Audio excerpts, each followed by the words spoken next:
So what drives me to do this work is just out of conviction. A lot of it's actually the whole art practice and how I approach my art practice.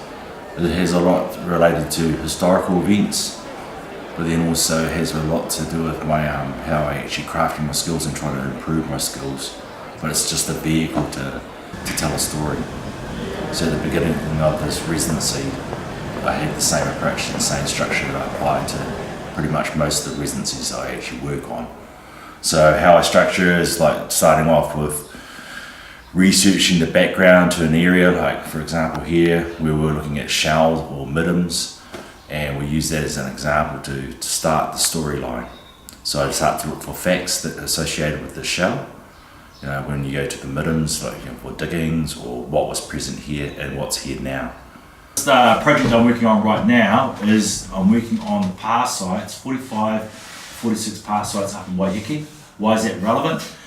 Because when you go to the middens, or the shells, find shells at middens, at the top of pās, you find all these shells like at the top of it. So it's like where people have consumed food and thrown it off the side of the pā. And that's reads like historically what it looks like, you know, from the past. And what I've done is I've used this as my first, so like the tree rings, if you take it back, basically it's just using those rings as the landscape or like a history book. Okay, it's like the tree when you cut across the tree. Again, that's like the rings, it tells you about the history. And why is it relevant? Because we're using the pipi shells as a metaphor to start the conversation. So, okay, so I found my object, and then basically I start working on the whole theory of like with drawings, like not going to the computer, it's just drawing what's in front of me, then adding a story on top of it. And then so that normal process is like just drawing as many drawings as I can go through, so like just to back up facts or documentation, and then start to break down the shakedown and try and figure out, okay, how do I apply my story onto such a small form or drawing form. So I had all the, you can see there's numerous drawing processes that I've been through, drawing the shell in different positions and breaking it down, adding my story to it. And then from there, there's my starting point. I start to just go for the exercise of just cutting in front of the students and just responding truthfully what's actually what I'm really thinking. So I can use the history as a starting point, as a platform to start my idea and see where I am now.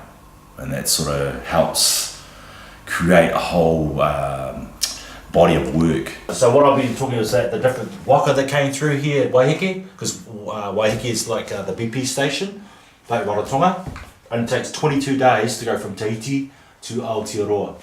So what I did is I checking out the wakas, which ones they came from, which ones they migrated from, and still keeping in mind using the shell as the metaphor, because it was an idea when I went to France last year up to Arras. There was a whole lot of shells that was left over from our soldiers from Rarotonga, left inside the cave, and that's like listening to where they're from. So after the First World War, so I used that as my basis for my story. And again, talking about the pā site, the significant one there, which is called Rangihau, which is the main pā at Waiheke Island.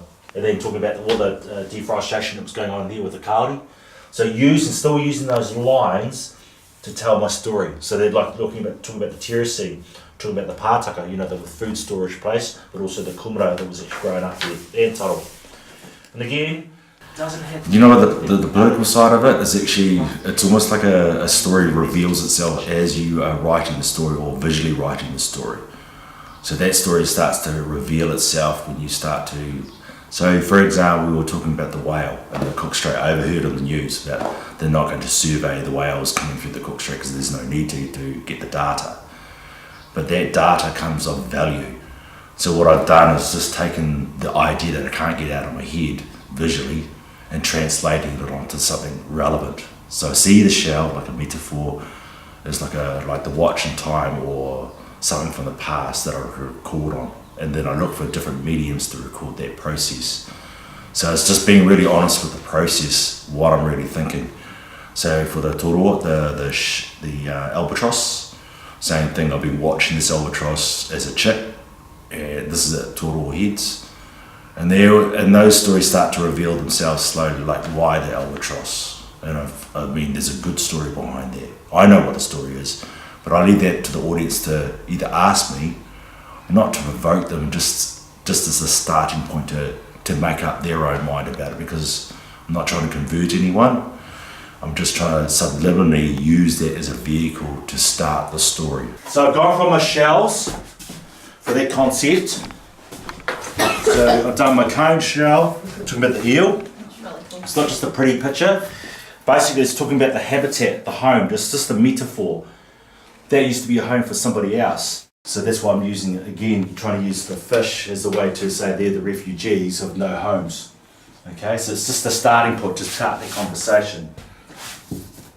Okay, and this one here, so basically another one talking about the sharks. It's things I'm just thinking about right now, like all the finning that's going on at the moment.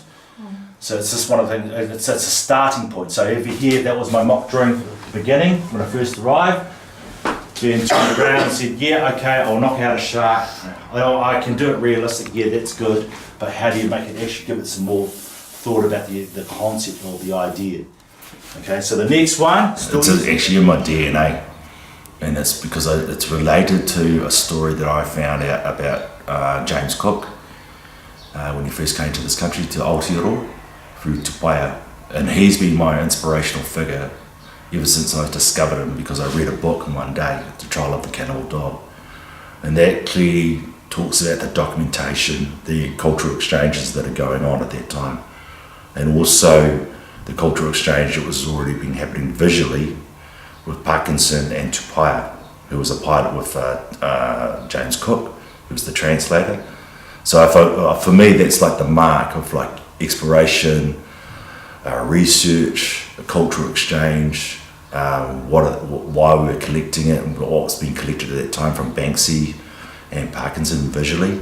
So I use them as basically almost like a scientific point of view, but also a visual point of view as well, as a visual response. So that's probably the foundation for this new body of work. So what I'm going to do is I'm going to set myself up in that corner next week, over there just cutting, and if you need a hand, because I collaborate, so if you need a hand with mark making or your composition, then don't be scared to come and ask me. If you don't ask me, I'll come and hustle you.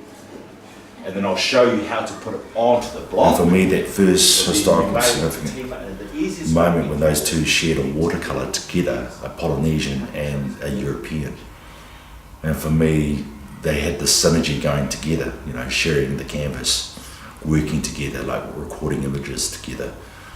And then when I see my aunties over in Rotunga doing the te vai together, and it's not just one, and then the pea that I have, the Samoan te tau, the same thing, not one person worked on it, like 6 different people worked on it, but they're all related, like a gang.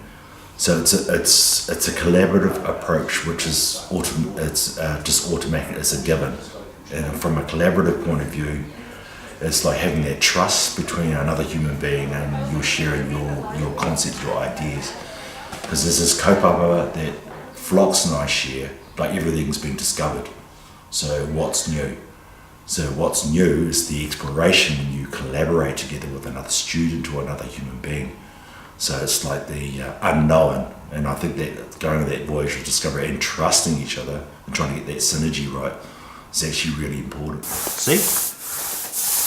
So keep it nice and glassy.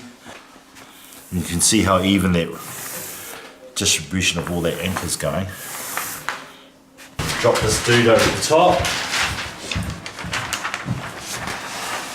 So printmaking at Mataga School of Art was actually one of my lowest marks. I was actually really good at sculpture, drawing and painting, and then I decided to take it, don't go down the easy road, take on printmaking.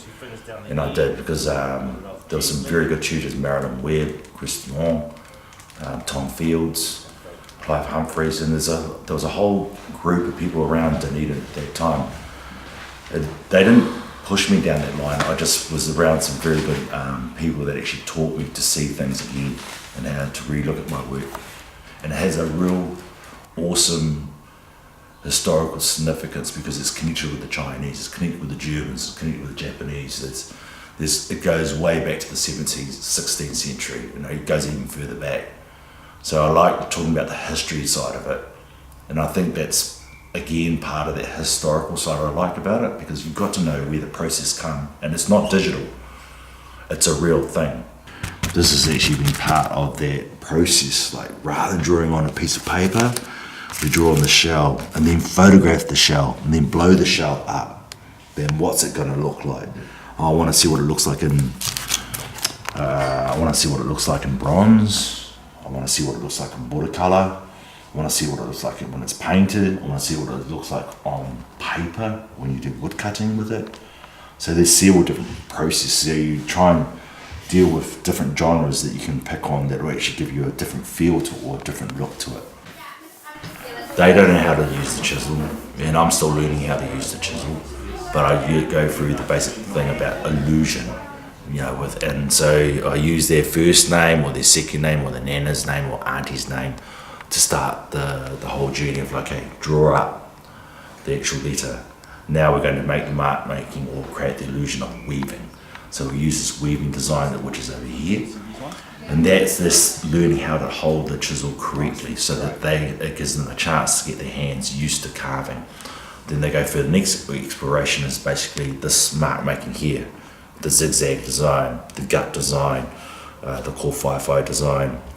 And then Lord and behold, because they're not bringing anything with them on this exploration, is basically I leave all their art stuff out there. It's all about crafting that skill. Sewing it together was, I thought, was actually a nice little one that contributed by a metaphor, like sewing words together or sewing the images together. So there's all these little layers that I like, and I can't wait to put it all up, because it's, again, that's got another performance art piece putting the whole thing together, like an installation. Yeah. So it just gives it that round feet there. So I'm trying to teach them that you never stop learning. I'm still discovering on this journey. But again, part of the residencies was really intense because I didn't want to make the same mark. I wanted to try something else. So I did push myself over the limit, and I'm sure a lot of the other students pushed themselves over. Some of them did. Some of them was like still imminent R and doing the God moment. But then you have this other bit where I say, look, do 3 blocks at the same time. It overwhelms them, but it's a good process to go through to make mistakes. And gently. Let's show the commands. Voila! Yay! We do from here to Mangea, go back to the Cook Islands and run the same process, but we're carving on shells, mother of pearl shells. It's connected to France, to Aras, and to Egypt. Our people, there's 500 soldiers from the Cook Islands that served over in the First World War that we didn't really know much about because those stories weren't really told. And part of the exploration when I was there in France, I heard that our people were part of the Maori pioneers that were actually digging out with the tunneling company. They said they had left some there was a whole lot of mahui or teishan written scriptures in the cave, and I was looking for a shell, a particular shell. And this is part of that process, that lost and found. It's like there was a shell that was left behind after the First World War in Aras from one of our people, Angi. And it was like, and this lady from the documentary was talking about, like, it must have been amazing when he picked up the shell from all the violence that was going on out there, trying to look for some sort of like quiet or peace or whatever, or some sort of unity for the Cook Islands. And for me, I think it's just absurd that you go from paradise to hell. And that's what I'm exploring, going back to Mangea and Achu Mitiaro. We're going to talk about our people that went over there and served over there in the First World War.